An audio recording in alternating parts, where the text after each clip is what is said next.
धोती भी लुंगी बन जाती है। ये भारतवर्ष है और यही भारतवर्ष की विभिन्नता जो है, कांग्रेस की संस्कृति, कांग्रेस का इतिहास, हमारे भारत का इतिहास ने भारत को एक झंडे के नीचे रखा है। पूरा विश्व भारत की ओर देखता है कि एक ऐसा देश जहां इतनी विभिन्नता ताज्जुब से देखता है। बड़ी बड़ी शक्तियां भारत को ताज्जुब से देखती हैं कि कैसे भारत एक झंडे के नीचे खड़ा है।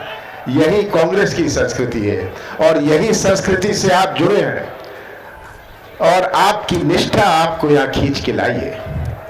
यही हमारे देश की बल और शक्ति है। कांग्रेस की सरकार आई थी 15 साल बाद। 15 साल बाद कांग्रेस की सरकार आई, मध्य प्रदेश की जनता ने चुना। हाँ, हमारा विंध्य में नुकसान हुआ। अगर विंध्य में जैसे सबने कहा इतना नुकसान नहीं होता तो कांग्रेस की सरकार बनी रहती।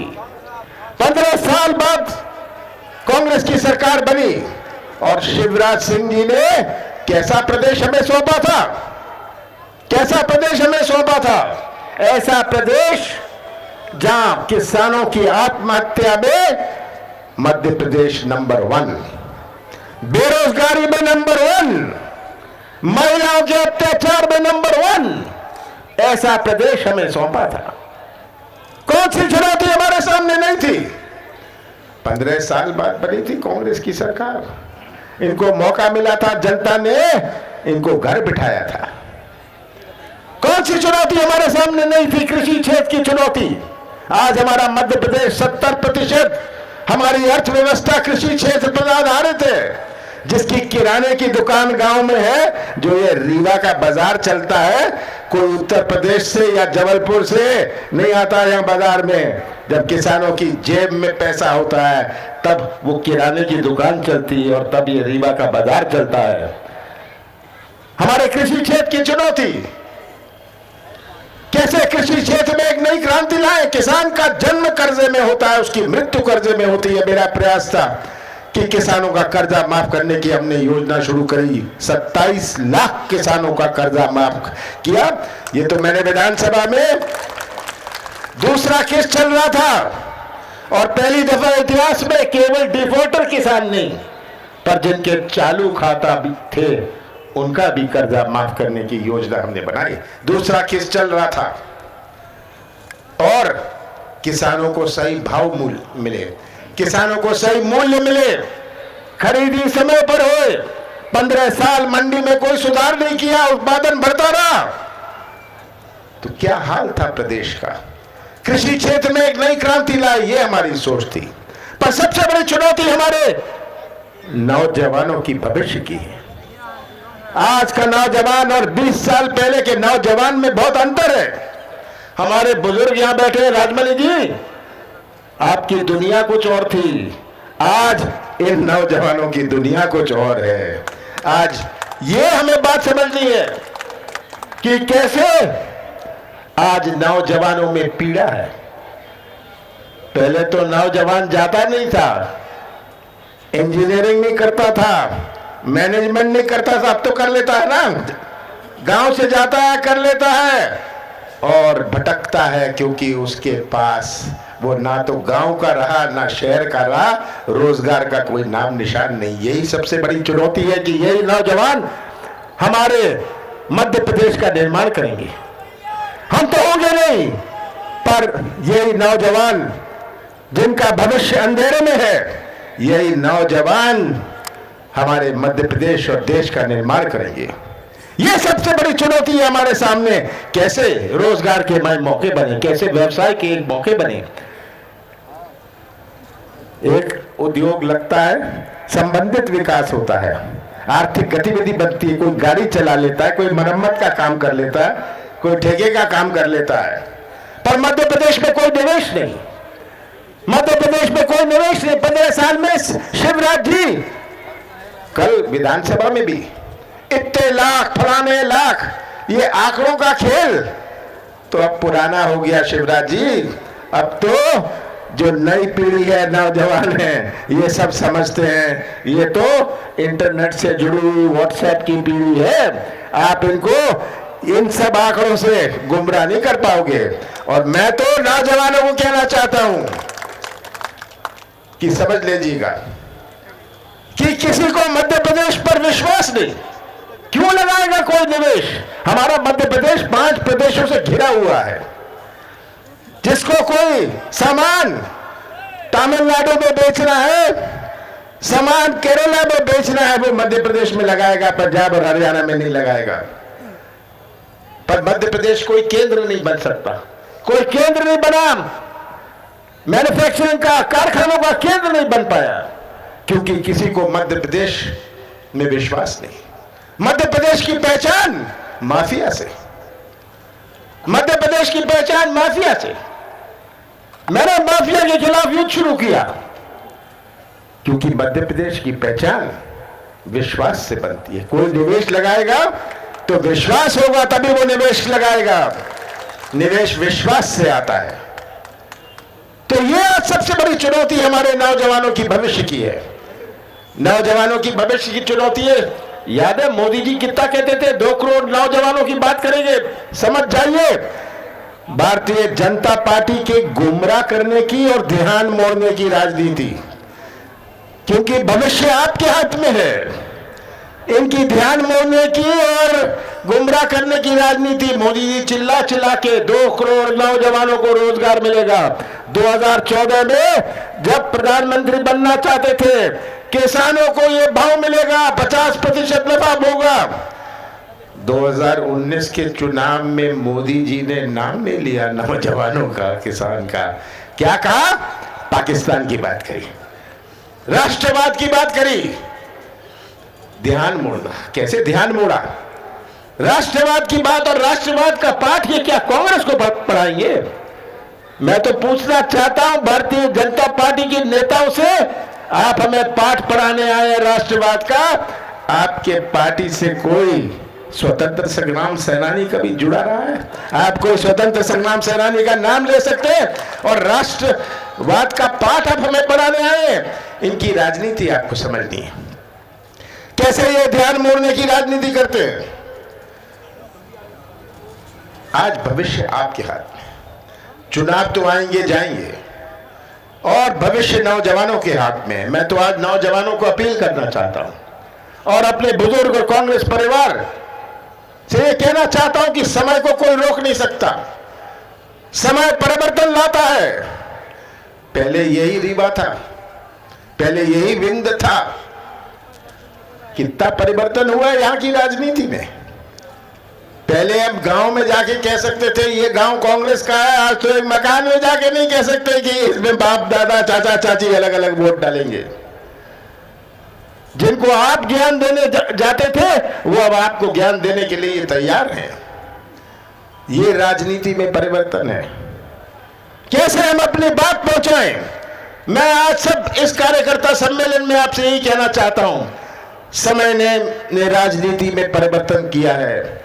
आपको भी अपने आप में ये परिवर्तन करना पड़ेगा। परिवर्तन करना पड़ेगा कि कौन सी बात कैसी बात और कैसे समझाई जाए लोगों को। ये आज बहुत आवश्यक है। हम कृषि कानून की बात करते हैं। कृषि कानून, मैं पूछना चाहता हूं, बुरा मत मानिएगा जो मंच पर बैठे हैं। कितने लोग यहां बैठे हैं जो मंच पर कृषि कानून समझते हैं? ये कौन से 3 कृषि कानून है जहां लाखों लोग दिल्ली के बॉर्डर पर आंदोलन कर रहे हैं? 210 लोगों की मृत्यु हो गई। क्यों कर रहे हैं आंदोलन? क्या इनको समझ नहीं है? मैं समझाता हूं, बड़ी सरल भाषा में आपको समझाना चाहता हूं। ये 3 कानून क्या है? पहला कानून तो है निजीकरण। हमारे कृषि क्षेत्र का निजीकरण। इसका क्या मायने है? कि कोई भी उद्योगपति आए उसको मंडी का दर्जा दे दिया जाएगा। हमारे कृषि क्षेत्र का इतिहास समझना है। एक ऐसा समय था जब भारत को आयात करना पड़ता था। अनाज का आयात करते थे अमेरिका से, और इंदिरा गांधी जी ने बहुत सारे क्रांतिकारी कदम उठाए। पर सबसे बड़ा कदम जो इंदिरा गांधी जी ने उठाया कि हमारा अनाज का व्यापार को टेक ओवर किया। उस समय हमारे पास कोई बफर स्टॉक नहीं हुआ करता था, कोई समर्थन मूल्य नहीं था। तो निर्माण हुआ उस समय फूड कॉर्पोरेशन ऑफ इंडिया का, एफसीआई का। बफर स्टॉक बनना शुरू हुआ। हमारे पंजाब और हरियाणा के किसान जहां सबसे ज्यादा उत्पादन हुआ था, उनको समर्थन मूल्य सबसे ज्यादा मिला। हमारे मध्य प्रदेश में खेती गुजारे की खेती है।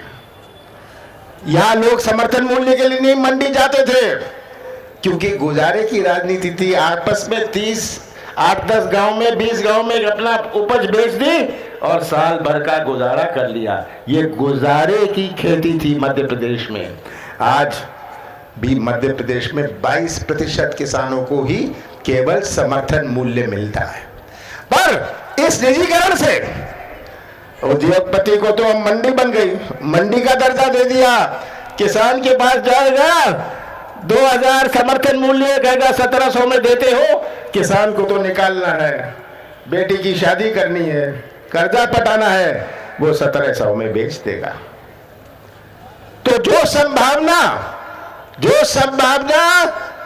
समर्थन मूल्य की थी, हमेशा के लिए चौपट हो गई। ये तो पहला कानून है। दूसरा कानून है ये जो ठेके की खेती, कॉन्ट्रैक्ट फार्मिंग। इसका क्या अर्थ है? किसान को क्या चाहिए? उसको तो बीज और खाद चाहिए।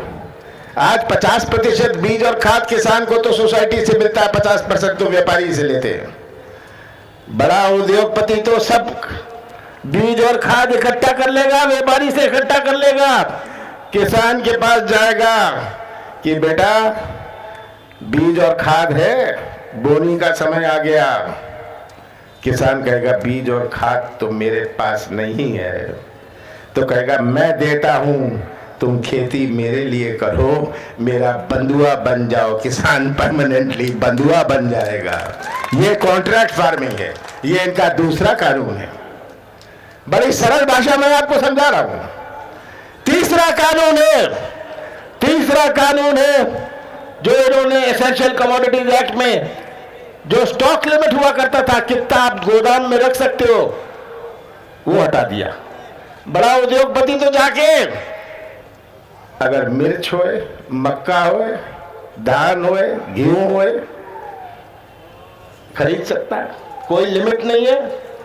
बाजार में जब नहीं पहुंचेगा, दाम बढ़ जाएगा, वो बाजार में छोड़ देगा। मेरा तो एक बुनियादी प्रश्न है कि कोई उद्योगपति क्या समाज सेवा के लिए खेत में जाएगा? समाज सेवा के लिए जा रहा है या नफा के लिए जा रहा है? और नफा किसकी जेब से आएगा? नफा किसान की जेब से आएगा। इसलिए ये 3 काले कानून का विरोध हो रहा है और हम भी, हमारा कांग्रेस भी इसका विरोध कर रही है। 15 साल कांग्रेस की सरकार चली प्रदेश में, जिसमें से 2.5 महीने लोकसभा चुनाव, 15 महीनों में से 2.5 महीने आचार संहिता और लोकसभा चुनाव में गया। 1 महीना इस सौदेबाजी की राजनीति में गया। मेरे पास तो 11 महीने थे। कौन सा गुनाह मैंने किया था? कौन सा पाप मैंने किया था कि मैंने अपने पिछड़े वर्ग को 27% आरक्षण दिया? ये क्या पाप किया था मैंने किसानों का कर्जा माफ किया, शुरुआत करी इतिहास में। कौन सा गुनाह, कौन सा पाप मैंने करा? मैंने पेंशन बढ़ाई, मैंने विवाह का पैसा बढ़ाया। हम एक रास्ते पे चल रहे थे, मध्य प्रदेश की एक नई पहचान बना रहे थे।